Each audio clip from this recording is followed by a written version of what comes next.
Okay, well, fantastic. Today we have another incredible one on That's Classic. Definitely a fun one, I guarantee you that. Today we have none other than the gentleman who played Israel Boone on Daniel Boone, or I like to say Daniel Boone, I don't know. And he's been in so many different things. He has so many credits. He's done so many Western films. I'd like to welcome Darby Hinton. Darby. Hey, how you doing, John? Doing You good. know, it's funny. I was doing an advertisement or something for it, and I called him Daniel Boone. And the director, no, it's Daniel. And his sister was like, he was a son for 6 years. I think if he wants to call him Dan, he can do it. But of course, everybody Pa. That was the big thing. Yeah. That was a big college game, drinking game. You would watch an episode of Boone, and every time Israel said "pa," you'd take a drink. Oh, funny. So what is it? Because, growing up, I always heard Daniel Boone, but I have heard, you in interviews, I've heard, just others, and they say Daniel. Daniel. I mean, it's, Danny boy. I don't think he'd get that upset with you, right? Hey, Boone, there's Israel, Izzy, there's all kinds of things. So funny. Hey, I gotta find out right out of the gates. I read a story which I loved, by the way, and I just want to know if it's true, that your mom she drops you off for an audition at 20th Century Fox for Sound of Music. She says, "Hey, honey, I'm gonna go park the car, and you go and get the wrong line," and that happens to be for Daniel Boone. Not only do you get it, but they weren't even looking for a kid your age. Is any of that true? It's all true. Really? It's all true. She came into my bedroom with the lederhosen and the knee-high socks, and here, quick, get into this. I'm like, get into this. And yeah, driving all the way from, at the time we lived on the top of Bel Air, all the way down to Fox Studios. She was having me sing Edelweiss and Doe a Deer. And wow.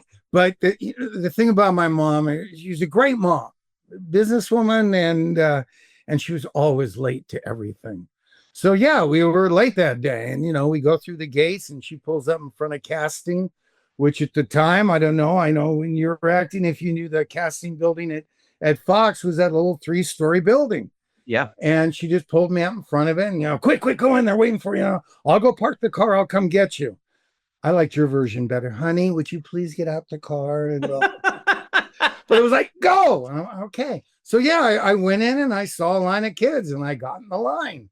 And I was a little bit shorter than most of the kids. But the funny thing was the secretary in front of this line just kind of leans over and looks at me and my lederhosen. He goes, come here. I'm like, yeah. What's your name? Darby Hinton. Yeah. Wait right here. And she took me in front of everybody else, and said, because I'm sure it was going to be a big joke on the guys, because they were casting Israel Boone, a little frontier kid. Yeah. And originally, the youngest one in Sound of Music was a boy. Kim got the part and did wonderful as a little girl. Originally, it was a little boy. And I went in, and, all these big, tall guys and all the big desk and everything, about Hollywood. And the thing is, I had just gotten off of doing a Wagon Train, which I just got to see. I love all these old, INSP classic TV. Oh, yeah. But my front tooth had fallen out because I was 5, and it had fallen out in the middle of it. So they had to make me a flapper. They had to make me a false tooth to put in so the shots I did earlier matched the later shot. Oh, wow. And for some reason, I got up to look. If you like me, you can have me this way, or I ducked under the table, pulled out my tooth, or you can have me like this. And they all cracked up, and especially the big, tall guy. He was like, wait, calm down. And we just had a good rapport. And I said, thank you very much. And I left, and I went out, and my mom was running up and down. There you are. Where have you been? They've been waiting for you. I can't believe this. Where have you been? Oh, my gosh. Well, I don't know, but whatever's in there, I just got it. Wow. And that was in it. And they put me on as Nathan Boone. And if you look, I could share some pictures with you. Look at the original, even in the comic book, Mhm. There's Daniel and his two boys, Israel and Nathan. But I was fortunate enough, George Marshall was the director, and I loved him. I lost my father when I was a year old. So Yeah, I saw that over Catalina, right? yeah, getting called back for a movie at Fox, and he chartered a plane. And anyway, so I don't know if it was the male influence who had, but George Marshall was one of those old directors that had the paper cone and would, yell at everybody and do it everything. And I got to sit on his lap while he was doing it, and we got along. And he wrote a scene in the pilot that wasn't in there, but he wrote it for me, where I'm hiding under the wagon with the other kids. A flaming arrow, goes into the powder keg where the women are reloading. And I run out, pull out the arrow, stomp on it, and run back. And Rebecca runs over and, oh, Nathan, oh, Mom. And, that was it. Wow. And I guess in the dailies, they saw that and went, well, wait a minute. If this little kid can do all that, why do we need the older kid? Oh, my. Let's make him Israel. So we had to reshoot that scene where she comes back and, Israel instead. But if you look at the very first pilot one, when Daniel leaves the fort, he's got two boys on either side. And when he first comes home, there's two boys that run out of the woods to go, Paul. But yeah, that's how it happened. And, it was a great experience. I loved it. They were never, you mean to tell me when they released it, even though they knew they were going to have you, but one solo son, they kept the two shots with the two boys in there? This is Hollywood. You don't go back and try to reshoot, especially that scene. That was one of my pictures for you. What the four was, it was on a big sound stage, but it was all it was the end of the thing. Wow. So it was all everybody in the background and Becky and everybody. And yeah, no, they weren't going to call all those people back in. Oh my God. We were just being very friendly with the kid next door. Was when you said you went into that audition then, and when you were little, the tall guy, was that Fess? That was Fess. No kidding. That was that Fess, even. yeah.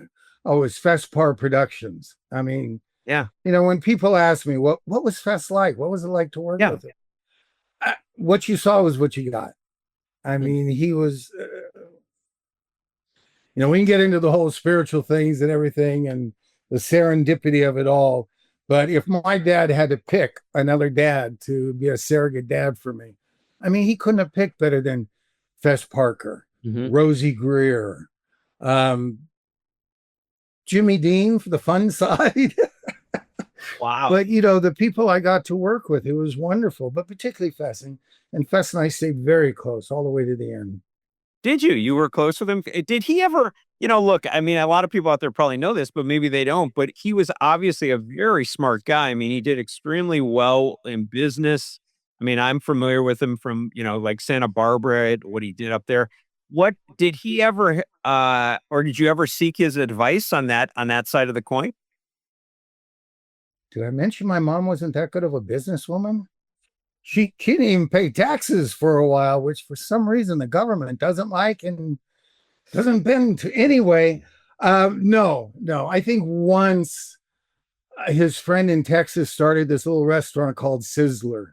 Oh, geez. And he might have suggested, but listen, I begged my mom to invest in IBM because I thought computers are very cool. Wow. Oh, son, come on. That stock is expensive enough. You don't want that. You don't want that stuff. Oh, no, but I mean, he was just great in the fatherly things, the business things, I mean, as he would say, always be nice to people on the way up because you're sure going to meet them on the way back down. Good advice. That's great. And then of course, Rosie, I mean, what a gentle, giant, wonderful guy he was. Yeah. Isn't he? I'm still friends with Rosie now. We talk all the time. Oh, you do still talk with Rosie. Yeah. Yeah. I think Rosie's like 92 now. Yeah, he is. That's phenomenal. That's great to hear that you still talk with him. You always seem like such a great man. One of the saddest days is when my boy and I went to the Hall of Fame football game. I'm like, come on, we got to go in the Hall of Fame. We've got to see Rosie. Rosie's not in it. He was a major factor of the fearsome foursome. Yeah. And all three of the other guys are in it. But for some reason, Rosie is not in the Hall of Fame. And to me, I think that is just a tragedy, not only for his excellent football play. I mean, Yeah. you just look at his records there. Oh, no, very famous. But for the man himself and what he did, and, running towards gunfire to help Bobby Kennedy. Exactly. Very Actually famous. tackling him. And I got to present a little award for Rosie, so I did a little research on it and stuff. And, it's not only amazing that he ran into that kitchen and tackled Sirhan and, broke his fingers getting the gun away. Mm-hmm. But then he turned around, and a lot of people right there, that's enough. That's a hero, right on. But then he turned around, and there was a mob. I mean, these were Bobby's closest allies, his friends, and they're in a kitchen. Yeah. So people are picking up meat cleavers and pots and pans, and they're coming in to do some good old, crowd justice on Sirhan and and Rosie stepped in front of him. No, stop, get back. This is not how we do it in America. Wow. And he actually saved Sirhan that day. Jesus. So, I mean, the man is such a man of God. So anyway, get me on my soapbox there, but if anybody hears it, please write in and tell the Hall of Fame that they've really blown it. Or the Rams. We talked before all the football games because he's still a huge Rams fan. And, those are his boys. So it would be nice. I mean, he's obviously eventually going to be in there, but it would be really nice for him to step up and accept. I agree with you. No, I just assumed he was. I literally did. I'm a huge football fan, but he was. I didn't even think twice about that. That's weird. Okay. Well, you got me. I'll write it. All right. There you go. There you go. You got one. So what are some of the funniest moments that, happened while shooting Daniel Boone? What are some of the things that happened off set or whatever that were just as a kid, just really fun? Well, here, like you like this picture of me and Fess. Yeah, that's obviously outside the sound stage, messing around, having fun together. It's, I mean, there were so many moments. I remember when the real live bear showed up Pat Blair, who played Becky Boone, wasn't that fond of a lot of animals. She had like 5 little dogs, which are great, but there was a bear that showed up in the door of her dressing room one day, and we had a few pranksters on the set, that's for sure. And everybody had a good time. Fess made sure, everybody got their work done, but there were no egos. There were no, at Fess's interment, Ron Ely, who played Tarzan, of course, he went and spoke right before me in the eulogy. And one of the things he said is, I would come and visit Fess on his set, and nobody was yelling. There was no prima donnas. He said, I couldn't believe it was a working set. So fortunately, that's how I grew up for a lot of it. And then I went and visited some of those other sets. A little different. Yeah. But no, we had a great time, like Kanab, where I love to go for the Western Roundup. When our town went in there to film, because we did a couple of times, we went to Kanab and a couple of places. We did a baseball team against some of the locals. And for us, they never did to the locals, but for us, the prop guys would come up with baseballs full of flour or liquid or something, and no, it was and I know that you've interviewed Paul Peterson, who's a great friend, and I've been part of his A Minor Consideration for a long time. Yeah. And so we all know there's some kid actors that did not like their experience growing up and have had messed up lives. And I know way too many of them that really took the dark road and aren't even here today anymore. Yeah. So, and a lot of that, like we were talking a little bit earlier, I was on the SAG Young Performers Committee. Paul Peterson's A Minor Consideration. I'm very proud to be one of the founding members of Looking Ahead to the Actors Community Fund. So I know a lot about kid actors from the other side. I bet you do. And a lot of it is the parents first, and then what's the top name on the call sheet? Who's running the set? Yeah. And that really helps a lot. Well, what other child actors were you friends with during that time, or maybe just after? Well, I mean, all of them. Veronica Cartwright, Angela Cartwright. I went to school with Billy Moon. I went to school with any of the kids that were doing things at 20th Century Fox at the time. Well, give me a couple of names. People are out there going to go, gosh, who was he friends with? They love to know that. Look, Charlton Heston is my godfather. Jane Russell is my sister's godmother. Oh, And actually, because I didn't have a father, my mom gave me two godfathers. So I'm also proud. withThe Rockefeller is my other godfather. We had a great time. wow. Um, my dad, when he was alive, they were known as the Three Amigos, and that was Errol Flynn, my dad, and Powers. Oh my. Jerome Power. Oh my God. As a matter of fact, Tyrone named my sister Darren because he has a daughter, Taryn, and they were born about the same age. Oh, wow. Like when you say, who do I know? I mean, the parties at our house and, people coming and going, that it was just normal. It was a factory town, and my mom loved to entertain and throw really wild, crazy parties. So, I knew a lot. The one that got me finally, because I never wanted to do Where Are They Now and everything else, because I kept acting through the whole thing, except for when I took some time off for first school and then for kids. But remember Ghost and Mrs. Muir? Yeah, I remember the movie or that TV. There was a TV series. Edward Mulhare, I knew my mom had a crush on him. She went out a couple of times. But Kelly Flanagan was the young girl in it, which I had a crush on and dated a couple of times. And then there was the young boy in it. And Paul knows all the details. I'm not good with the exact dates and stuff. Yeah. I think he was in his 30s, late 20s at least. He went back to his high school, took his belt off, hung himself on the fence with a note. What happened? Everybody used to love me. Everybody wanted to be my friend. I held it. Now there's nothing, no doors open, nothing. And that was the first time I went, wait a minute, we got to be able to try to help these people. Yeah. These kids.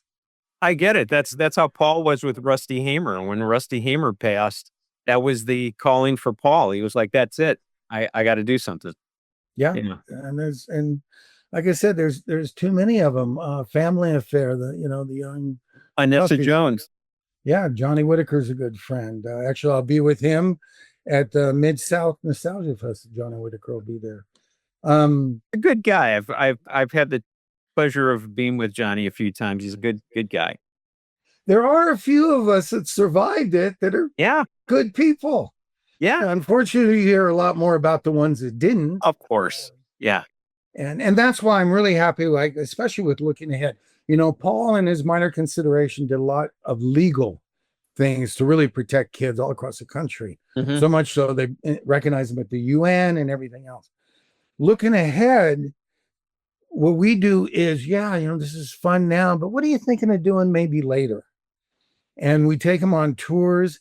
And the biggest thing is we make a little community of these child actors. Because, back when I was a kid actor, when you saw somebody your age, that's your competition. That's who so you didn't really have the friends. And more I see now, these kids are homeschooled and they just don't have that social interaction. So we've made a place where they can come together, and we take them bowling. They'll paint park benches. We go to the Screen Actors seasoned actors home and interact with them. And we just do a lot of things. And I'm really proud of that, and make sure, they focus and keep it right. But a lot of that is the community too, because that's something that I didn't have, and a lot of other child actors didn't do, was that isolation. I love it. I think that's just terrific. I really do. Let's go back. What about back further than that? Yeah. Well, actually, I would love about the party that all the way back here. Oh boy, here we go. Was thrown out. Now I actually have a picture somewhere I put in my book, but that I'm sitting here doing this, and the purse is open, and I'm getting to pour milk into the purse. Oh God. I don't know. I think it was a milk commercial or whatever, but it must have been the first time in my brain I went, I can do this and not get in trouble, and people actually like me doing it. This is a great business. Oh my gosh. That is an adorable shot too. Come on. Wow. Unreal. So what were, as far, hey, look, I meant it. I would love to hear about those parties at your mom's house, but I imagine you were quite young. So I get it, Did you ever see the little elephant on Lucille Ball? Yes. Yes. Okay. Well, my mom saw that too and thought, oh, this is great. We're going to have a circus party up at the house. This is up on top of the Bel Air house, right? And she did it. And his circus boy, little Mickey Dolenz. Oh, totally. He was there. The Mountie was there. Once again, we have a picture. All my mom's in full clown costume and everything else. Well, she got this elevator because she thought it would be so great. But the thing is, the party was about 3 or 4 months past when she saw it on the Lucille Ball show. Oh. So that little elephant wasn't so little. Oh, no. And it goes, and it's this big one, and they have changed and they had just started building their little dream house up on the hill. But it just pulled up every bush, tree, as far as it could go. Oh, but man. those were when I say my mom threw parties, those were the kind of parties she threw. Wow. Okay. Geez. So did you like look up to these people that were coming over to the house? I mean, I know they were friends, but did you realize that, or were you just too small to realize, hey, a lot of these people have these major careers? Did you pay attention to Moses when he came and talked to you? Exactly. And you got to remember the guest stars that we had come on Boone. Yeah. I mean, it still surprises me sometimes when I see him come on. I'm like, oh, that's Bewitch's husband. I didn't know he was my school teacher.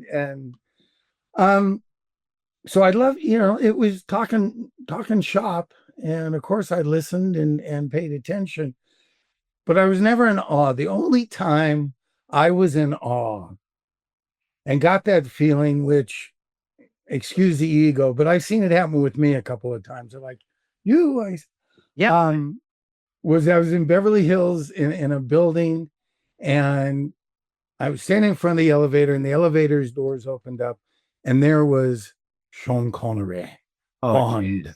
Oh, jeez. That's what I was. I was just like, I couldn't say anything. I couldn't talk. Anything. He looks down, shakes his head. I'm standing in his way. I didn't even get out of the way. And he's like, head on the shoulder and stuff. So I get it. And I love it. That's why some of these fans are so dear. Wow. That they get that feeling, and that we had a show that can bring that feeling out. I mean, it was a feel good show. And like when I say Fess was written on Fess and Barney Rosenzweig, the other producer we had for like the last 4 years of it or so, they hit on some social issues. Yeah. They didn't hit anybody over the head with it.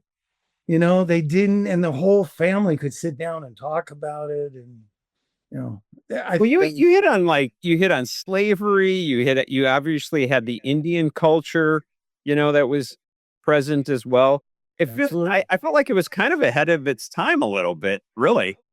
Rosie, when we hired Rosie, he was the first actor of color to be hired to a series as a full-time, I'll be darned. Not guest star, full-time star. Yeah. Wow. Yeah, that shows you. That's pretty ahead of its time. Yeah. By the way, is this true too, that I've read that Fess was actually a little conscientious of his height? Like, yes. Is that true? Yes. He still won't let me call him 6'7", even though that's what Wardrobe told me he was. He's not 6'6" starting. But that's why we also had Rayford Johnson, and we had so many athletes on, because they were big, tall athletes. Wow. Ed Ames was a tall guy. Patricia Blair was a big woman. A tall woman. Yeah. Right, she did have that little corset. I should anyway. Pat was lovely. Yeah. Who were your favorite guest stars that looking back, that were on there, that were people you were like, I can't believe now that they were on the show? Well, one of the ones that got me the most was Vincent Price. Oh wow! Because even to this day, I'm not a scary guy movie. I don't want to go pay somebody to make me. I'm the same way, by the way. I'm like, don't. I'm doing. Make me laugh, take me on an adventure, do something. But I don't need to sit there and of course, when you do that and you have older sisters and they want you, so somehow they got me to see House of Wax. Oh boy, that's a classic. And then I have, and I'm working with him. Wow. Okay. So I show up on the set. And I really tried doing this with him all day. Like if he was on that end of the studio, and then I was sitting in my chair reading the script, getting ready for the next scene or whatever, and this hand comes down on my shoulder. Oh, wow. And in that wonderful voice he had. And for those of you that just remember the voice from Michael Jackson's Thriller. You got it. You know, that Darby. And I'm like, yes. My daughter loves you so much. Do you think there's any way I can get a signed picture from you? Oh my gosh. And he was the nicest, sweetest gentleman. He was so great. And the funny thing is, I have a little group called Darby's Darlings and Dudes. You know, we got to get the dudes in there too. Yeah. I'm not saying who give the best hugs, darlings, but we did a little thing for that, and we were able to find his daughter, and we talked to it, and she actually came and had that picture. Oh, that's cool. Yeah, it was very cool. It was a really good little circle there. Oh, I love hearing that. You know, I've talked to a few people that have worked with him, and they said that what was wild about Vincent Price is he would be the first one to the set. You get down there, you'd be like, my gosh, this guy's already on the set.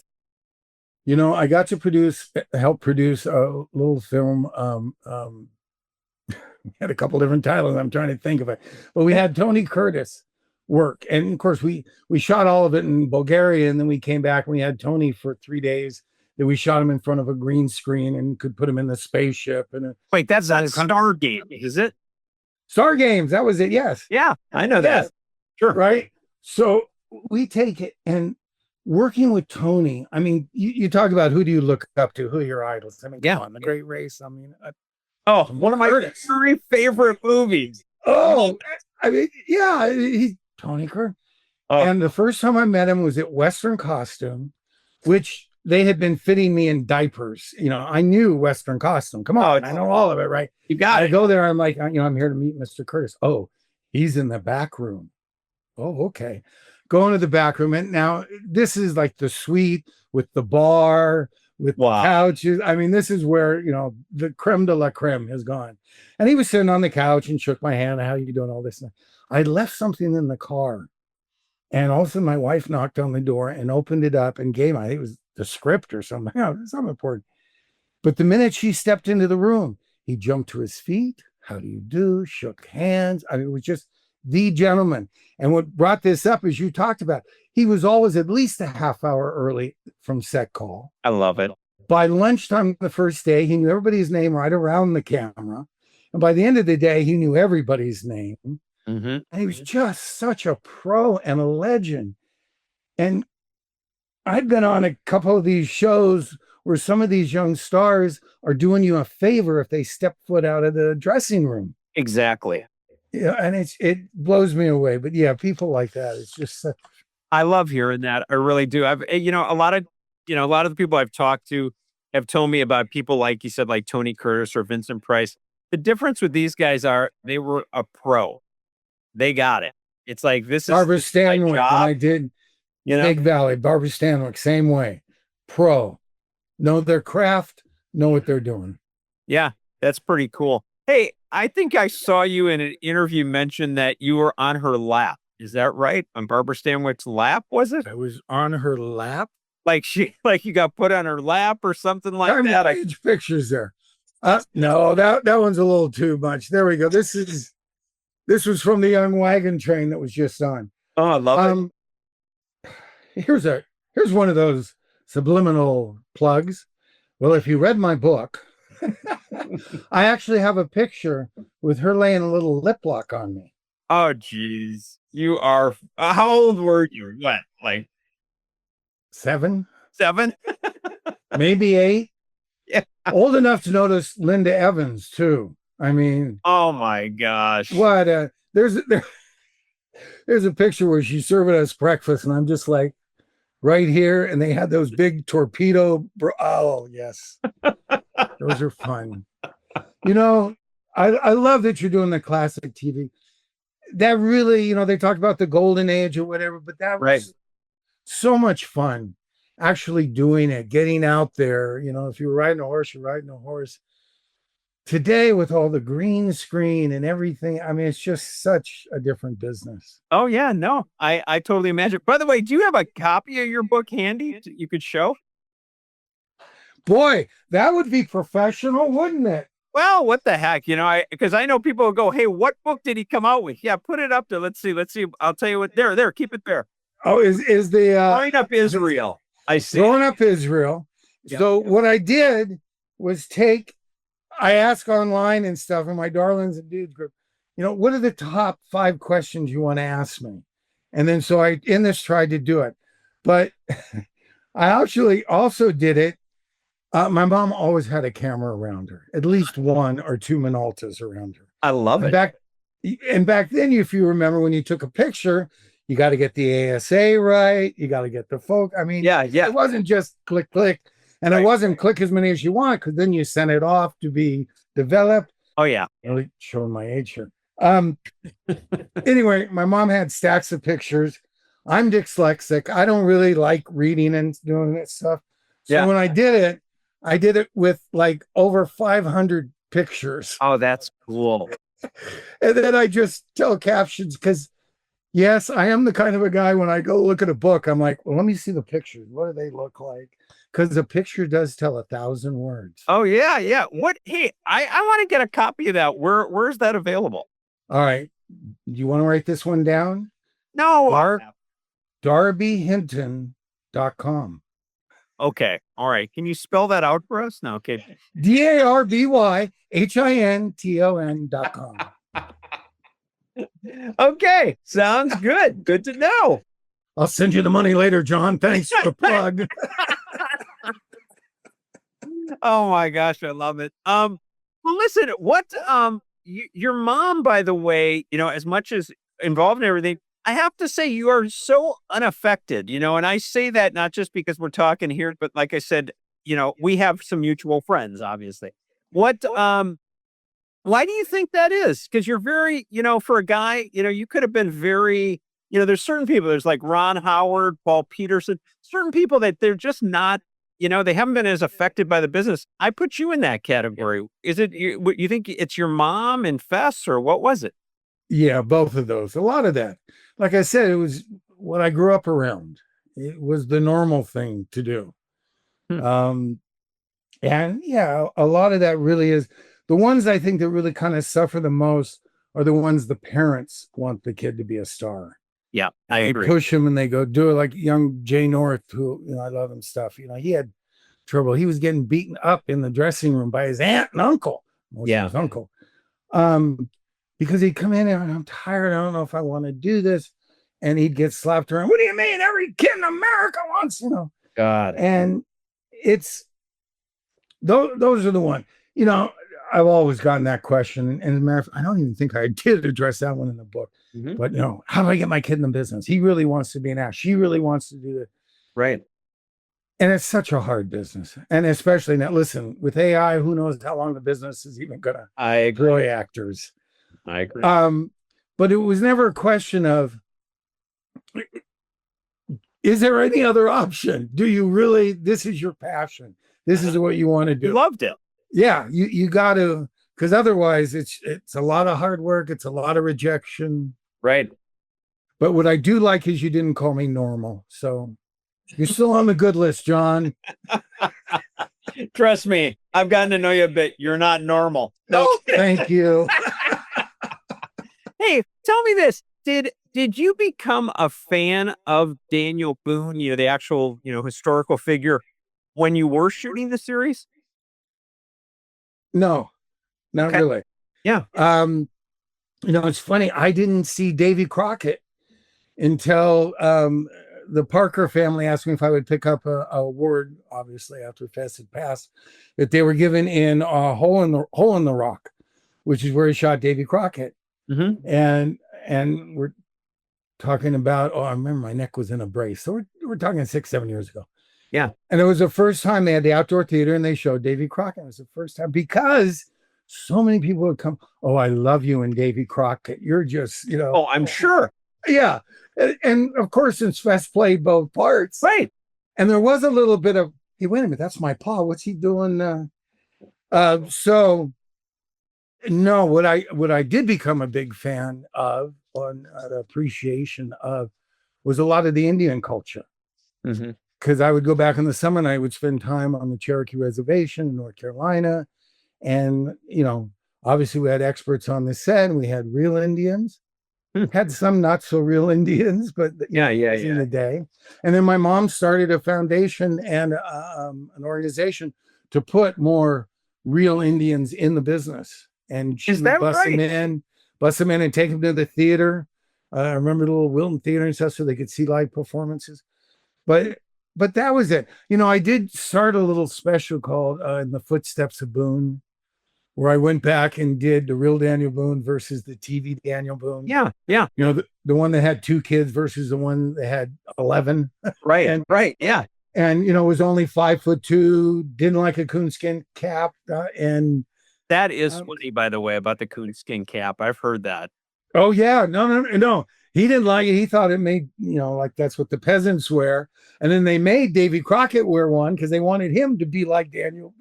Yeah, but it's because Daniel Boone was the first one to have like a comic book made about him. Oh yeah. And I don't even think they called them comic books back then. Those little dime novels. Right, I know what you mean. Yep. By the way, did you like the coonskin cap? You watch the show. It took me 2 or 3. It might even have taken me 3 years to get out of the tricorn and into the coonskin. I got it hanging on my wall here, along with a rifle that the governor of Kentucky had made for Fess. That is an exact replica of Tick Clicker, the flintlock he carried. And Fess gave it to me. Here, Darb, I know you like these and all that. Wow. But yes, to get that, to finally have that coons, and then after, maybe that's what took me 3 years after I got the cap, was the knife in the boot. Oh, wow. Now we're talking, that's coming of age right there. Oh my gosh. I had my own knife and now we're talking, that's a knife. Oh, that's right. By the way, I look at that time in your life and I'm thinking of myself as a kid, anybody out there that was a kid, who the heck wouldn't be envious of you? Like I look and I think you must have had so much fun when you guys were out doing these things. As a kid, was it fun? Was it just fun, like being on the setting when they weren't shooting? Yeah, it was fun. It was fun. There was schoolwork. I had to get 3 hours of school in a day. It was work. You do got to know your lines. You got to do. It's not all fun and ha ha. There's some days you don't feel like going to work, and you go to work. Yeah. It's these fires that we had recently in LA have brought up a lot because my house burned down one time when I did it, and they gave me a day off. And they say, okay, you don't have to come in today, but make sure you come in, day Oh after. my gosh. Your house had burned down and you had to still get to the set the next day or so? No, not the next day. They gave me that Okay. Oh, okay. One day. So I could sift through the ashes, when they cooled down. And my gosh, I didn't. Yeah. Anyway, we're seeking heavy therapy over this because this has all just come up. Oh. But it was hard work, but like I say, Fess made it a great place to go to work. Yeah. Yes, I had a lot of animals that I got to work with, which were fun, and I loved it. Did you? And that's one, because Paul has really saved a lot of the kids. He's one that shows up at the hospital and takes them in, and really, and I had a great time. The business can be great, and yes, here are some of the pitfalls. So I want to point them out, so hopefully you don't fall in them. So that's why Paul and I make a good team. Good team, yeah. What about, I saw you in an interview that I busted a gut, by the way. And I was curious if there were any other moments like this that happened.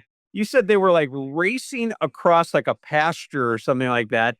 And in the middle of the shot, a helicopter comes right into the picture. A big old Huey. Yeah, it was Daniel and I being chased by Indians across the field. So it was like a 3-camera shoot, one camera down here hidden in the bush and then another in a far one. Yeah, we're running in. And this big copter lands and the pilot, goes through the one. Is this the MASH set? No, it's over there. Okay. I mean, I don't know where some of the blooper shots are, but that was definitely one of them. That's us too. That they ask if that's the MASH set. That's my favorite part about that too, because obviously it's up in Malibu or Topanga, whatever those. Oh, that's funny.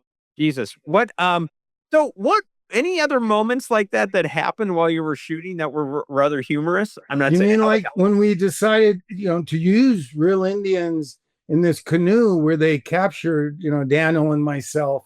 Yeah. We were in the canoe with our hands, tied, fortunately not tied or anything, but and we're going and like, okay, this is great. And we got the real Native Americans in the canoe, and we took off, and it started going like this, and you hear the director pull it together, and then it went like this, and then it went like this. And it went down. They'd never done a canoe before. They had no idea how to paddle the canoe. So yeah, we both hit the water on that one. Oh my gosh. Did one of the other things that I saw is that kids, you were talking, like frontier, so to speak, and that real kids in America were starting to mimic you in their classroom, and teachers got concerned. Is that true? Yes. Yes. First couple of years ain't, Israel would be, I don't need no schooling. And if you look at the last few years, the English was, well, a lot changed. The English was pretty impeccable. The last season, Daniel fired his gun twice, I believe, once at a turkey hunt, once it went off. Yeah. And then that was really, once Martin Luther King was assassinated, that was really the end of gunplay and stuff on the series. Oh, I believe it. Did you enjoy, by the way, like personal appearances? I'm assuming you did them. I mean, I did, because I got to do some back east at places like Six Gun Territory, Tweetsie Railroad, Grandfather Mountain, Ghost Town. Oh, wow. And even Knott's Berry Farm, even back in those days, would have real gunfights in the street, and be the Western town. And oh, yeah. when the train come around, hold up the train. Remember? Yeah. And they'd come on and I'd be like, okay, I'll do that. I'll go make an appearance if you let me be in the gunfight. Well, I don't know. I said, well, because otherwise, you got to remember, being a little kid, 6 years old, Sure. 7, tell them to sit down and write your name a few hundred times. Right. That was punishment in school. Yeah. Oh, yeah. I believe that. They just expected you to do it. And you sit there like that. So that was my deal. And they started me off with a 22, and I got to play Billy the Kid. I just had a little 22 blank, but I kept coming back every summer. And I finally worked up to 245s and a 12 gauge sawed-off shotgun. And I had so much fun. So I really enjoyed doing that. That's also when I talked about, staying on the Cherokee Reservation and stuff. Yeah.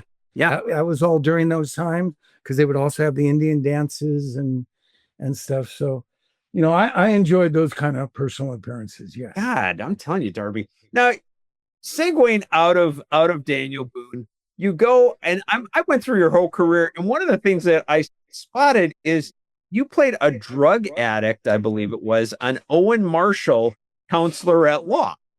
What the heck? We're talking about Darby Hinton, Israel Boone, and then you go there. Was that like a creative choice or what? Well, the one thing about playing Israel Boone for 6 years, in a time when there were only 4 real TV channels, ABC, NBC, CBS, and then KCOP, which would show the reruns, a lot of people watched you and knew you. They say that we have 30 million people on Thursday nights tuning in. So yeah, it was a lot harder to break out of that all-American, you're Israel Boone. Yeah. So yeah, I did a couple of those. I did a Hawaii 5-0 where I was a drug smuggler. I did the Owen Marshall you talked about, and I tried a few things to try to kick that image. I even tried going off to school up in the Swiss Alps. It was far away from everything, because I thought, okay, for once I'm going to be a kid. I want to go someplace where nobody knows me, nobody knows my name. There's no place to see. Well, it was great. There was 20 hours of planes, trains, and automobiles to get to this school. I get there, I pull up to the gate. get out of the taxi, go to the trunk, grab my bag. And before it hits the ground, this girl walks by me and goes, Daniel Boone was a man. Oh, jeez. I so wanted to strangle her at the time. And we were great friends. Unfortunately, she just passed away last year. Oh, wow. But we stayed great friends actually after that. But, you know, that's when I just had to say, hey, this character has been shown all around the world. I've seen it dubbed in many languages. Usually a young girl was dubbing my voice. My gosh. That I didn't think was cool. No. But, you know, I can't. There are a lot of, and you know, it's with songwriters too and singers. They get that one song, everybody keeps saying, do it worse. And they try to move away from it. And it was just the one time we went, okay, I got to accept that was it. And over 50 years later, we still have fabulous fans. And I have little kids come up and show me now because it's shown in reruns and stuff. So I accept that, but I have been fortunate enough to go on and do a lot of other things. Yeah. What, by the way, some like the Salem rapist on Days of Our Lives, that was breaking the mold a little bit too. You were on like 50 episodes, by the way, of Days of Our Lives. I did a lot. Yeah, because when they first signed me, they're like, okay, you got to shave your mustache and we're going to sign you up for a 5-year contract and all. And the only thing I knew about soaps at the time, because back then you did one or the other. You did soaps, you did TV, or you did movies. Right. Correct. You didn't do the crossover. Yeah. And actually, my mom wasn't that sure she wanted me to do Daniel Boone because her vision was I was going to do the movies. Interesting. But she liked Fess and everything. And this would probably, sorry, somebody more important is calling now. Line to the, I won't say, the bat line. There we go. It's right. But what was I talking about? I was talking about doing soaps. Yeah, your mom wanted you to be in the movies, but then she liked Fess, so she went with Boone. But what about, so did you enjoy the soaps? Well, so the soaps came about because I was married to my first wife. She was pregnant, did an amnio. The amnio said I was going to have a little boy. I'm like, a boy? Wait a minute. He's going to want a Porsche. He's going to want it. Right. So quick, give me a job. I need a job.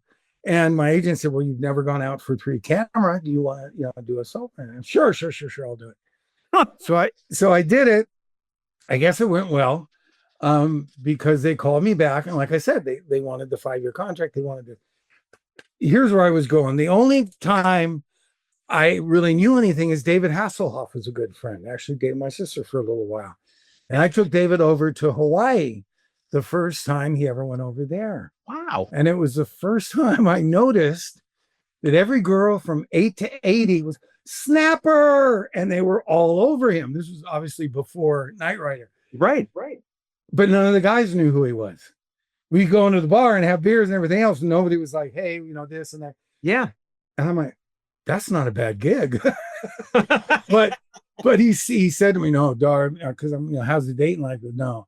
If I want to date somebody, they have to write her into the script because it's an everyday, all day thing and stuff. So I wasn't sure I wanted to do the 5 years. I knew I didn't want to shave my mustache. Yeah. And so I said that to him. Thank God I'd like to do it, but hung up the phone. My wife was ready to knock me over the head with the telephone. What do you mean?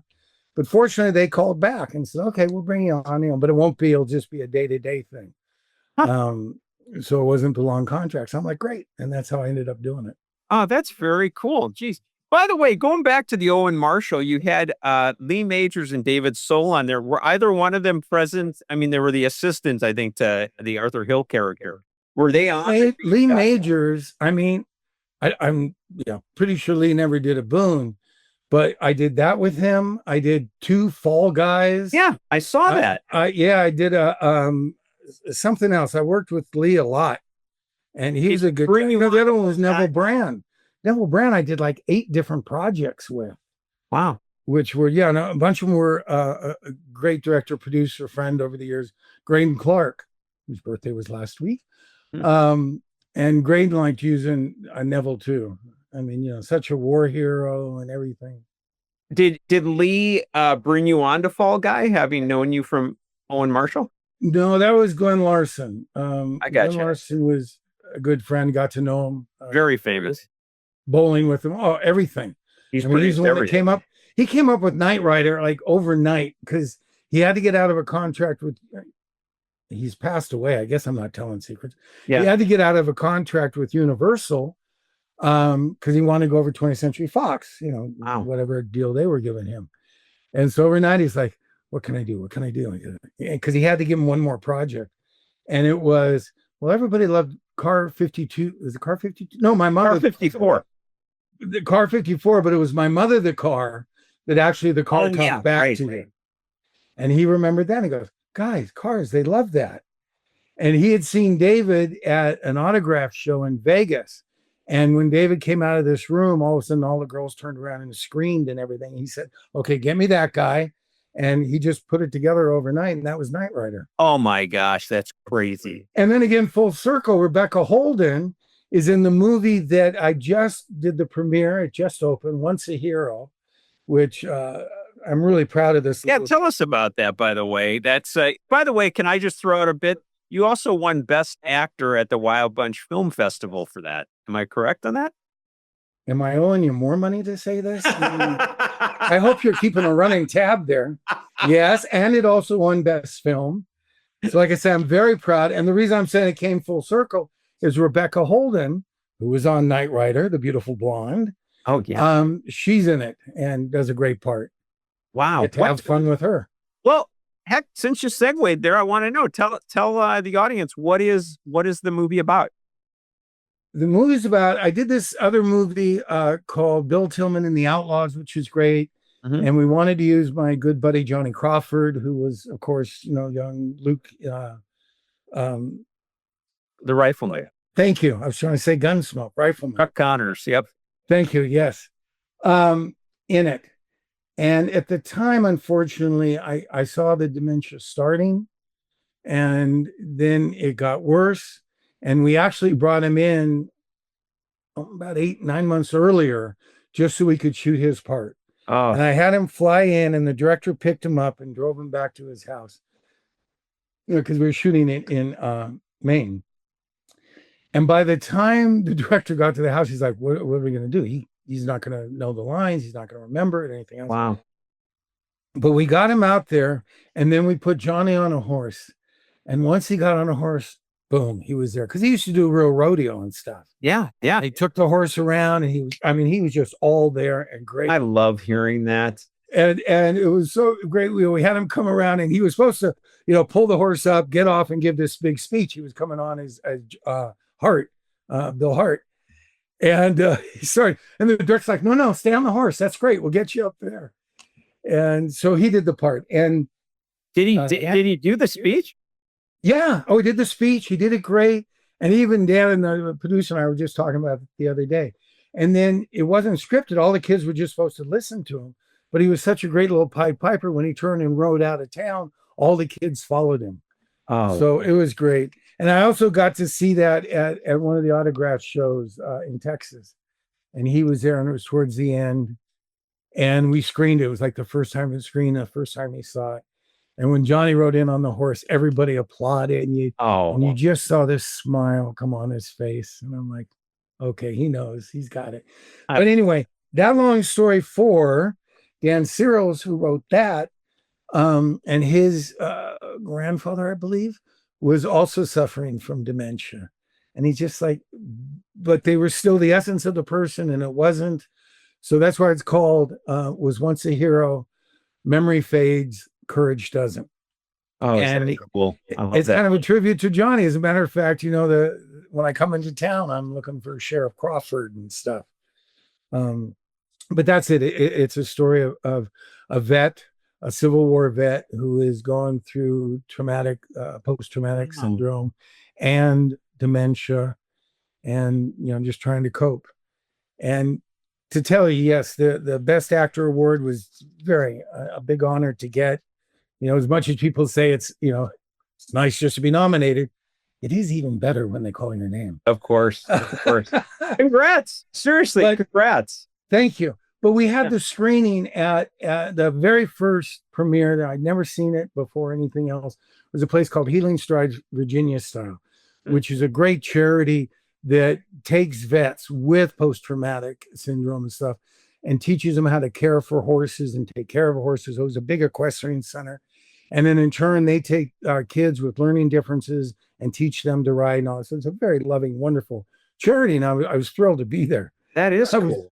I was very nervous to see the movie, I got to say, because of the role and the part you play. And like, did I take it over the top? I sure want to make sure I didn't make fun of anybody. It's a very sensitive moment. Yeah. Yes. Before, and they were paying big bucks for the tables up front. And I was, doing my meet and greet and everything. So much so my Apple Watch was like, would you like to pause your workout?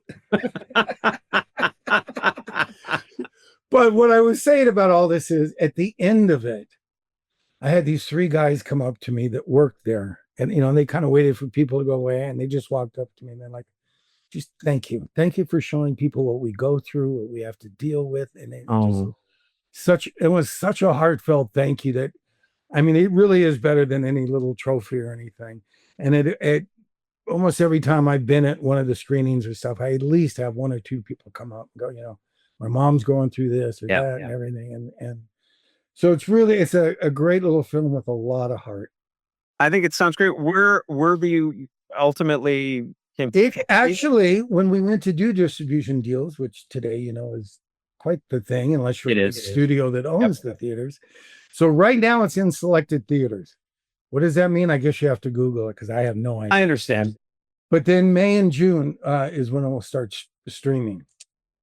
And we'll see where it ends up, if it's an Amazon or a Netflix or a, it'll be streamed. I have no idea. Yeah, no, I understand. Show up, hit my mark, say my words. Yeah. You and we had talked earlier about we both know Ronnie Shell and Greg Shell, and Greg produced a movie called Mayberry Man. And I know the whole process that he had to deal with. It now streams on Amazon, but it's a process. Just like you said, you go through the select theaters. We'll see where it lands. It could land on one of them. So anyway, I definitely will look for that. That sounds good. Can we talk about the other one, by the way, that I saw, Sod and Stubble? I believe I got Sod and Seeds, Sod and Stubble. Now you got me doing it. I think it's Sod and Stubble, but it's Mary McDonough, right? She's in that. Mary McDonough, yeah. Yeah. And Buck Taylor, who's that's going back to Gunsmoke, isn't it? And Barry Corbin. Wow. And Wyatt McCrae. And it had such a wonderful cast. And I know I'm forgetting some, but yeah. And then Bailey Chase is the main guy. I'm going back in about 3 weeks for the opening of that in Oklahoma. And what's the basis of that film, in more or less? That is like I say, it's based on the book Sod and Stubble, which is a couple that went out and early settlers and what they had to go through and their whole community. And that's it. They had me speaking German. And no, I am not fluent in German. Wow. But it's a great Ken, a surgeon who's the writer director of it. I've done other wonderful pieces with him that are all based on true facts. That's cool. He has one, Contested Planes, which hopefully one day I'll get out of court. I saw the trailer for that, by the way. That looked really good. Yes, it is. It is really good. I went to the opening of that, and I went to a couple of screenings at the Cowboy Hall of Fame. Oh, wow. And the women, because at the end, they all come together and the families, and the women were crying, and some guys were trying to pretend they weren't crying. And wow. It's a wonderful film that unfortunately has gotten caught up in a legal snafu. So I don't know when that one will be out. That's a bummer. But that's fun. And then Killer Cowboy is the one I'm doing now. Yeah. Which is so much fun. You left out Killer Cowboy, a love Western.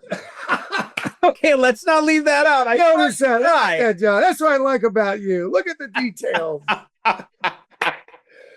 Oh, and like you say, you never know how these are going to turn out. Hopefully, this will be a very campy, very fun one.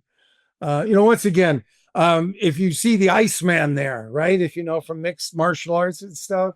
Oh, yeah. Because it's hard. I got a bunch of kids. It looks really good, by the way. The poster looks really cool. Yeah, it is. But when I got to tell my kids that I got to kill I don't want to give too much of the movie away. Right. Don't give too much away, though. Yeah. That my coolness level went up a lot. Oh, I'm sure. Well, So where and that particular one, what Killer Cowboy, is that available? No, we are still right now editing the sound, and that one's still being put together. Okay. We've shot it, we've done all the principal shooting of it, but it's coming together. There's another one I wanted to ask you about that it caught my attention because I know what you're gonna say. Home on the Range. That was good. Okay. Because the reason it caught my attention, well, Buck Taylor again, but also Rance Howard is in that. Was that one of his last movies? One of his last, yeah. It wasn't the lab, and I love Rance. You know, I've known Ronnie. Ronnie did a Daniel Boone. Wow. And I remember I was a little jealous because before Ronnie would do a scene, he would take a little walk with his dad and they'd go over the scene and what it meant and that maybe how to do and stuff. And it was like, I kind of remember it being the first time like, wait a minute, I don't have a father to do that with, you know. But Rance, I tried so hard to get him the parenting award because looking ahead, we used to do a big banquet and we did a lot of parents that did it the right way. Mm-hmm. And Rance, of course, with both his boys, Clint and Ron, just so humble, so great. He's one of the ones he talked about. It was a business, you know, and he treated it right. So yeah, that was a lot of fun to work with Rance on that one too. I'll be darned. The one that, by the way, another one that was just a special that I thought was amazing. I mean, it's been a long time since I've seen it, but it was How the West Was Fun. It was like, I think it's a Western reunion. I mean, everybody's in there, man. Larry Storch, Jack Kelly from Maverick, Clayton Moore, Ken Curtis is in that, Glenn Ford. I was standing next to Lee Van Cleef, one of the all-time great bad guys. Greatest. I got a great Clayton Moore one. Okay. I've got to know his daughter. Okay, tell me that. So, well, first of all, if you watch it, yes, it was an honor to do it. Getting at the end to sit down with Roy Rogers, Dale Evans, the Sons of Pioneers, with all these Western legends around me and singing Happy Trails. Oh, people wonder why I've been in this business for so many decades. I mean, when else do you get to do that? But it was wonderful. See, I start talking about me playing Dementia and I forget what I was talking about. Clayton Moore. Clayton Moore. That's why I'm here, Darby. Thank you. I appreciate it. I was wondering why you were here, John. I could do this all on my own. You know that, right? I mean, they first came to me and asked me if I want to do this. And they had a scene with Johnny Crawford and his dad and me and Fess. And we were going to do this whole little thing. I'm like, sure. You know, I haven't seen Fess in a little while. This would be great. Go down. And it was the first time I ever came across Dan Haggerty, who later in life, years later, we became best friends. And he was my big brother I never had. Wow. But the day of the shoot, Fess decided he didn't want to come down from Santa Barbara and he was comfortable or whatever.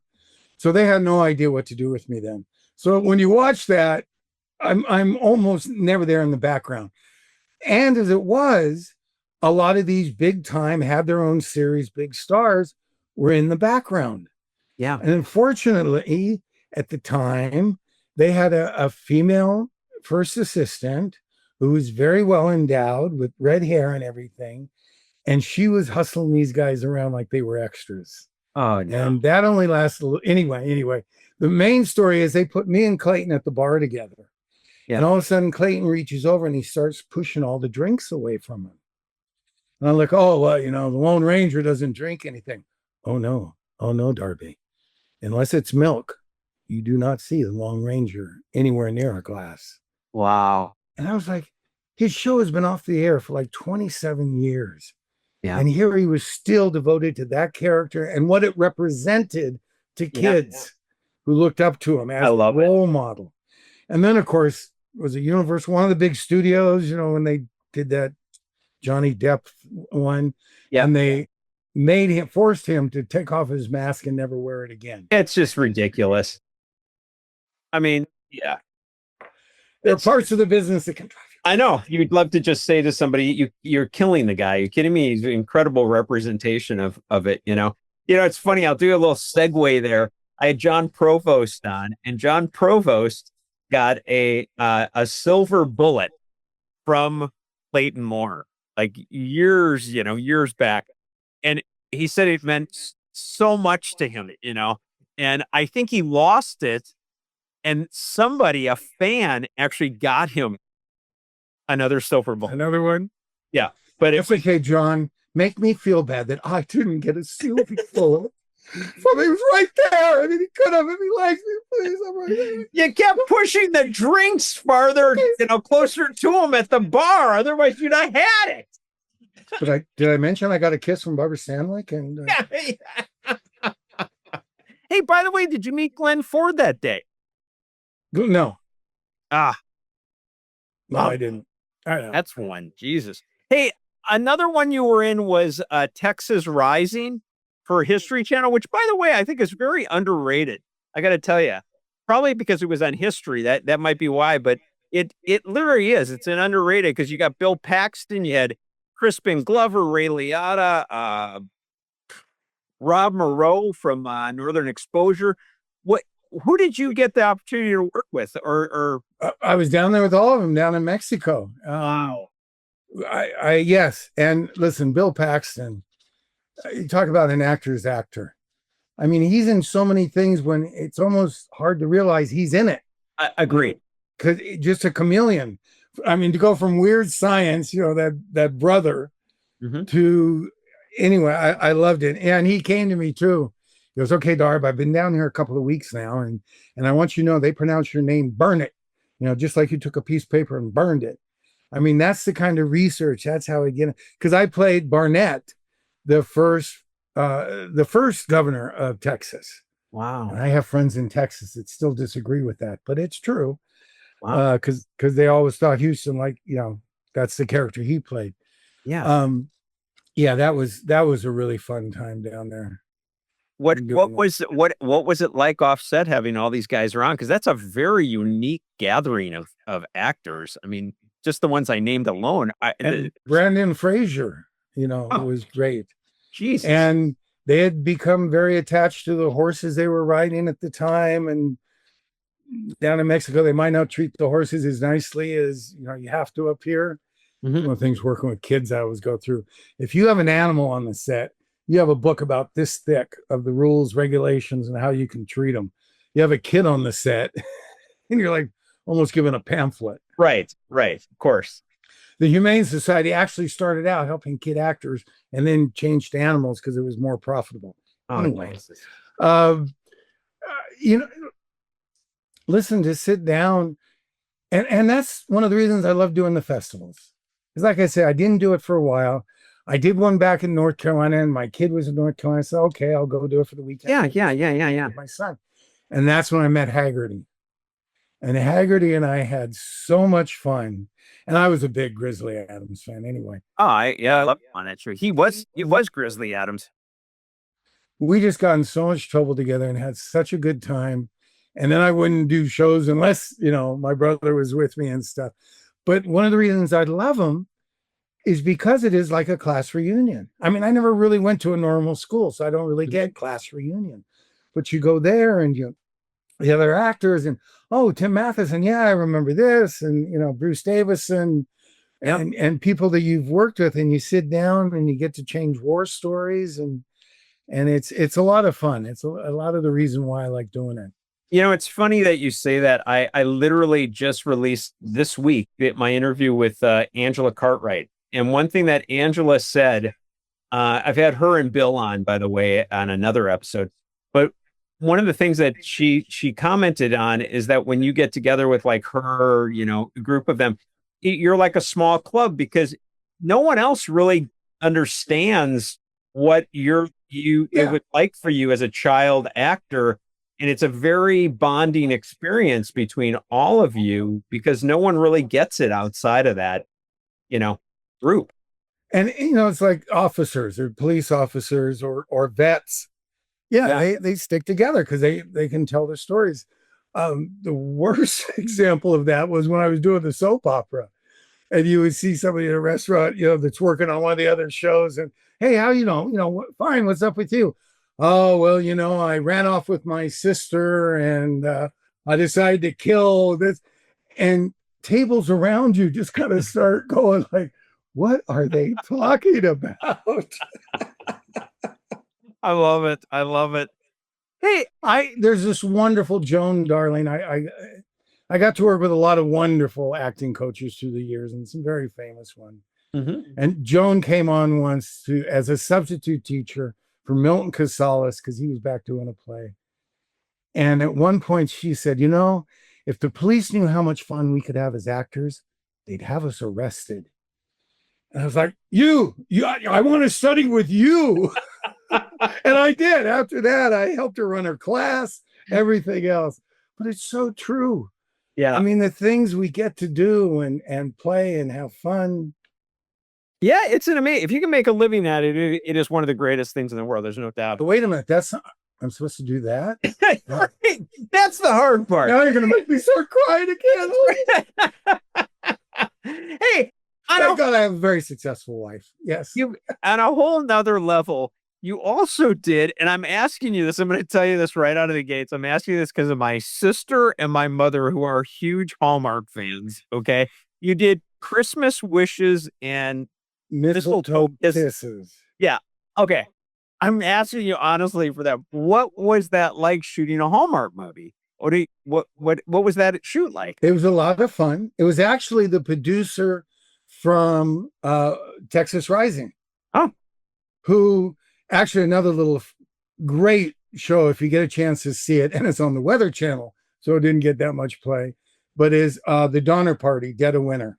Oh, yeah. And it was kind of funny because when I did Texas Rising, they had done for the History Channel Hatfields and McCoy the year before. I remember it. Won an Emmy, big thing. So Texas Rising, they were having money thrown at it now because they, wanted this other thing. So, they're picking me up in a limo. They're flying me first class to Mexico. Everything was like, blah, blah, blah.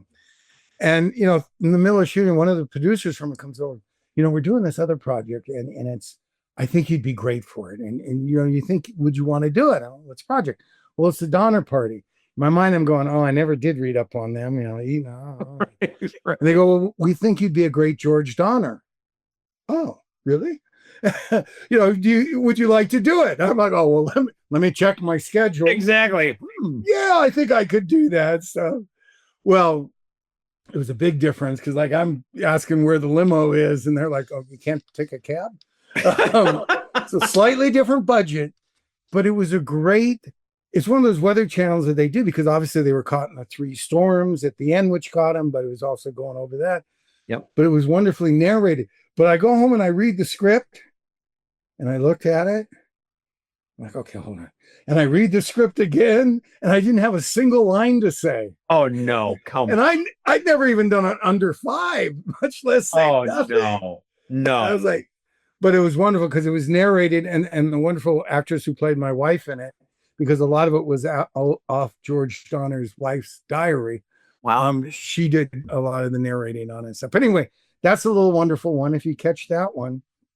But then we were jumped. Oh, and that was, so then I got to do Christmas Wishes and Mistletoe Kisses. Yeah. What was that like? Where'd you shoot that, by the way? Atlanta.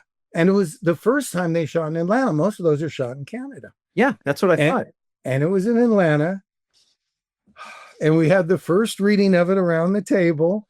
And I'm going like, oh, Hallmark. Okay. And I'm reading I'm playing the dad in it and stuff. And at the end, the director came over that was directing. I was like, oh, that's great, Darby. That's funny. You got this. Don't worry about it. And then on the way out, Leslie comes over, who's the producer, who's now hired me for a number of things, comes over. Now, Darb, I don't want this to be a typical, Hallmark film. You got to be a lot gruffer. You got to be a lot this, a lot. I mean, he's giving me exactly like the opposite of what the director just told me. So now in my head, I'm like, who do you listen to? You're always told it's the director's ship. You do like the director. Right. But he's been signing the checks and they're nice. And, Right. So that was fun. Well, unfortunately, I got to work with, she was so wonderful to work with, the young actress in it. Did I mention I played a role with the Dementia and stuff in it? Right. Why didn't I want to say Julie? Yeah, you'll know who it is, right? Every interview I do, I want to let you off the book on this one. not kidding you. Every interview I do practically, I'm talking to somebody and they do exactly the moment that you do. They go, that one who I can't believe I forgot her name and whatever. So don't feel bad. And by the way, you just left it open. Someone will write in the comments, that was so and so. So you're good. Don't worry about it. Absolutely. Now we'll remember it.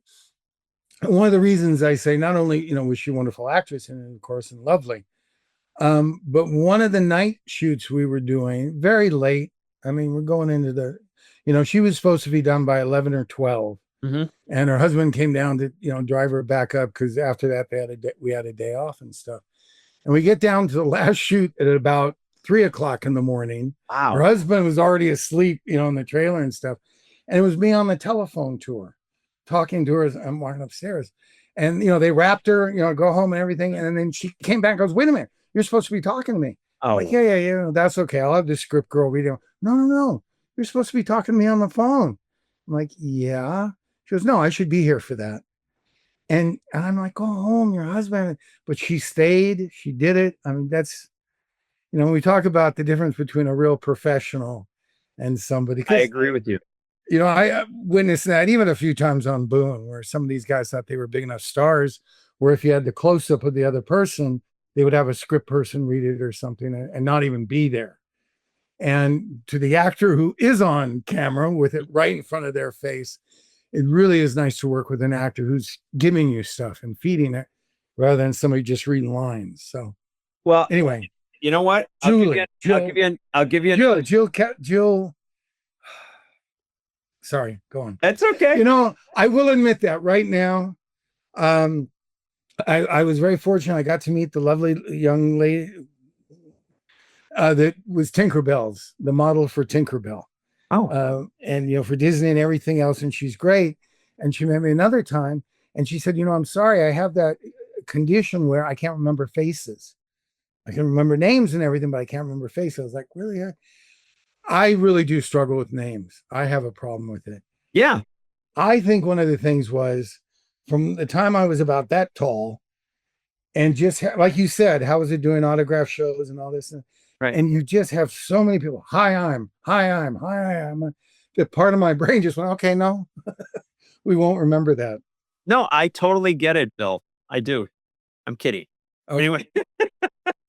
Anyway, hey, one thing that I was going to say to you, by the way, another thing I have heard that I love to relate, I've related it before in other interviews, is you're right about the whole pro thing. Angela Lansbury was on with one of the people I spoke with. I'm blanking right now who that was myself. You're just doing that to be done. No, I'm not. I'm not kidding you. But I will tell you that she had a really bad tooth ache issue. They took her to the dentist, offset. They got her offset. And this woman who had 5 lines, something like that, she had to do her lines. Angela Lansbury came back to the set from the dentist and got on the other side of the camera, and so that she had someone to play off of. And I'll tell you, it's the truth. When you're a pro, you're a pro. And it's not only you're doing it for your craft and your character, but you're doing it for the production. That's correct. A lot of these films that I've talked about, there's another great one that you can Google and screen, Wild Faith. Yeah. Actually had, I saw the next stage scripts for it. They were really talking about turning into a series, which I think would make an excellent series. And the scripts were really written well. Unfortunately, some creative egos got in the way and that didn't happen. Yep. But it's, there's such heart. And it's so many people pulling together and doing whatever they can to get it on the film and on a shoestring. And I love doing those guerrilla shoots. And I'm not saying I would turn down Spielberg or sure anybody, but I really love being in that atmosphere where everybody's just doing whatever they can to bring to the screen the best they can. Yeah. And it's a lot of fun. I gotta say, there's a reason I've been in this business this long. Oh, without a doubt. Well, listen, as we end, why don't we end on something with Daniel Boone? I mean, I just think it's probably appropriate. So what would you say is one of your very favorite memory? Oh, hey, thank you for bringing. There we go. There's the whole last. That's actually the last season Veronica was on. Yeah, well, your timing is impeccable because that's my question. Who, by the way, I had Veronica on. I haven't released that one yet, but she's amazing. I love the woman. What is one of your favorite memories of your time with Veronica when she was on the show? Well, it was fun. I mean, I had two older sisters, so I didn't really need an older sister. And of course, at that age, that's a big age difference. Sure. It wasn't like Billy and Angela. No. But I remember she was a lot of fun. But of course, the funniest thing about that is, we showed up to start a new season and she just wasn't on the show. Right. And she wasn't talked about and it wasn't explained or was anything else. So of course, my mom asked, hey, where's Veronica? Oh, she asked for too much money and we had to write her out. And that's always what I heard. Yeah. And I actually saw Veronica a couple of times. I remember she did a great play with Richard Dreyfuss, Ricky, who's a good friend. And, we talk and stuff, but we never talked about that. And then Fess had us up when he colorized, thank goodness, he colorized the show. And we had a big reunion up at his vineyard. And it was the first time. And afterwards, Veronica, I sat down having dinner, having drinks and everything. And somehow it came up, oh, I'm sorry. I guess, the money thing and all that. She goes, money thing? What are you talking about? Wow. I said, well, they said you're off the show because she goes, no. So we loved doing that show. It was great atmosphere. No, that wasn't it. She had a scene with Fabian, who, if you remember back there, was the big teenage major stud. Major. So, right. And a lot older than her, but they had a romance and they had a kiss. And they kissed. And did Veronica tell you these stories? She did. She told me that he French kissed her. Yes, got the tongue in there and everything, which is great. Multiple takes, by the way. So anyway, and I'm sure Veronica told her story, so I can wrap up. Pat Blair, there we go. I'm like the weatherman. Let me get this straight. That was good timing, by the way, on that photo. Right? There you go. Pat said, I am not old enough to have a daughter who is the love interest. Either she goes or I go. And that is the true story. There you go. You don't even have to read my book. There's a gift. That is the true story of what happened to Jemima. And what's wild is Patricia Blair leaves the business shortly after that when the show ends too, which is... She's the only one from the show that I didn't see after the show, keep in touch with and have a good relation. And I'm still trying to wonder, why did they tell my mom that she asked for too much money? I can't... Yeah, geez, I wonder. Yeah. I wonder why yes. So how did you and Veronica then stay in touch? Were you in touch the whole time? Usually by this thing called a telephone where you can actually text and, I don't think we've zoomed yet, so you don't run on it there, John. We haven't zoomed, but and I think she lives maybe a mile away. I gotcha. Did you was there a time there where you guys were not in touch and then sure. Years later came back? Sure. Yeah. And like I said, that's the thing with the festivals. When you do a movie or something and you're there for anywhere from, 4 or 5 weeks to 6 months a year, sure, you really become a tight-knit family. And especially when I'm talking about the guerrilla shoots, you're all... Oh, of course. And then it's over. And you don't see any of these people unless you work with them again or do the festivals. And I'm sure you got this from a couple of the other people. I think I saw something with Billy where he talked about it. When Daniel Boone got canceled, I remember I was in the very back when they had those suicide seats of my mom's station wagon coming down Sepulveda Boulevard into the valley. And she's like, well, looks like we're not going back to Boone next season. Wow. And you never got that last party. You never got to say goodbye to people that were your family. I mean, even people, waitresses in the commissary, right, that you would see every day and then would treat you nice. But yeah, it's like I said, that's one of the hard things in the business. Is that how you found out? You were in the back of it, that you were at the back and your mom just said, hey, by the way, we're not going back to Boone? Yeah, that's how I found out. Wow, that's cold. I mean, I got to tell you, that's cold. Yeah, and you go you go from roaring up to the gate at Fox, and the security guard sees you coming, and the gate goes up, and you wave, and you go in, to pulling up. Why are you here? Oh, Can I see some ID? wow. And I'm like, this was my home. Yeah, yeah. Hey, you mentioned I was about to close, but you mentioned Richard Dreyfuss, and I saw a clip where you I think it was Wagon Train. I think I'm right on that. You guys did together as kids, and he played the old actor line like, "Hey, can you ride a horse?" Yeah, I can ride a horse. Whatever. You just do that as an actor because you want the job. What how old were you guys, by the way, when you met him in Ricky, I have no idea. I know they were shaving him twice a day so that the stubble didn't come in.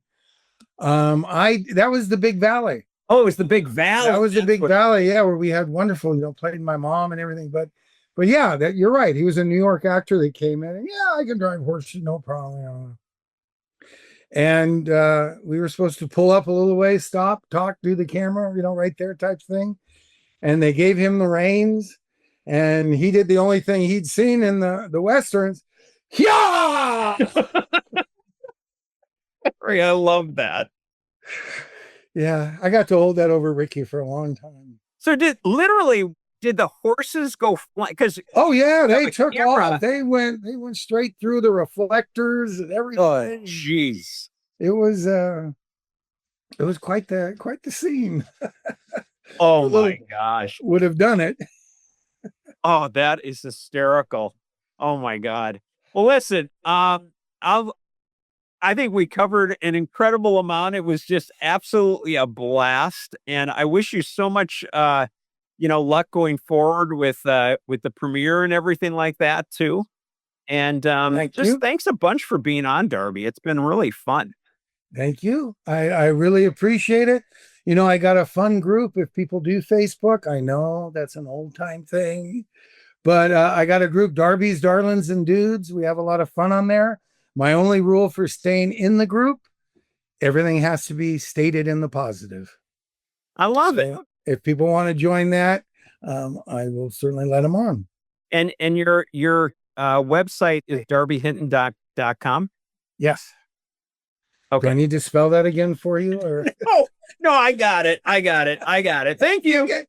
Thank you. And if you do see me on Facebook, I don't do Messenger. That's the only thing. Because you were saying one of your friends tried to get a hold. I do. My friend Greg Shell was trying to reach out. That did not work out. It's not only that, like I talked about, that you give them permission to turn your microphone and camera on at any time, which I didn't agree with it. But it also was causing me anxiety when I first did it. And I hadn't realized it, but it went back to when I was a kid, and they would just dump a big bag of fan letters on you. And they're great, meaningful stories. Oh, my kid's in the hospital, and yeah. But there's just no way I can answer all those, do your schoolwork, get ready. And it obviously caused anxiety in me, which I hadn't even really realized, till all of a sudden I would open it up and there would be like this many that I hadn't responded to. Oh, so I'll do my wall. I'll talk on my wall and do quick things and make sure they know I thought, but I just don't do the messenger or anything. Oh my gosh. Oh, that's am I ending it on a downer there? I don't want to do that. No, John, it has been a lot of fun. Fine. I picture you and with all these fan mail and your head just sticking out. I got it. Well, it has been a lot of fun. You only made me break down and cry twice. I won't hold that against you. All right. Pull it. Thanks a bunch for being on. I really appreciate it, Darby. It's a lot of fun. I'll be in touch. You got it. Take it easy. All right. Bye-bye.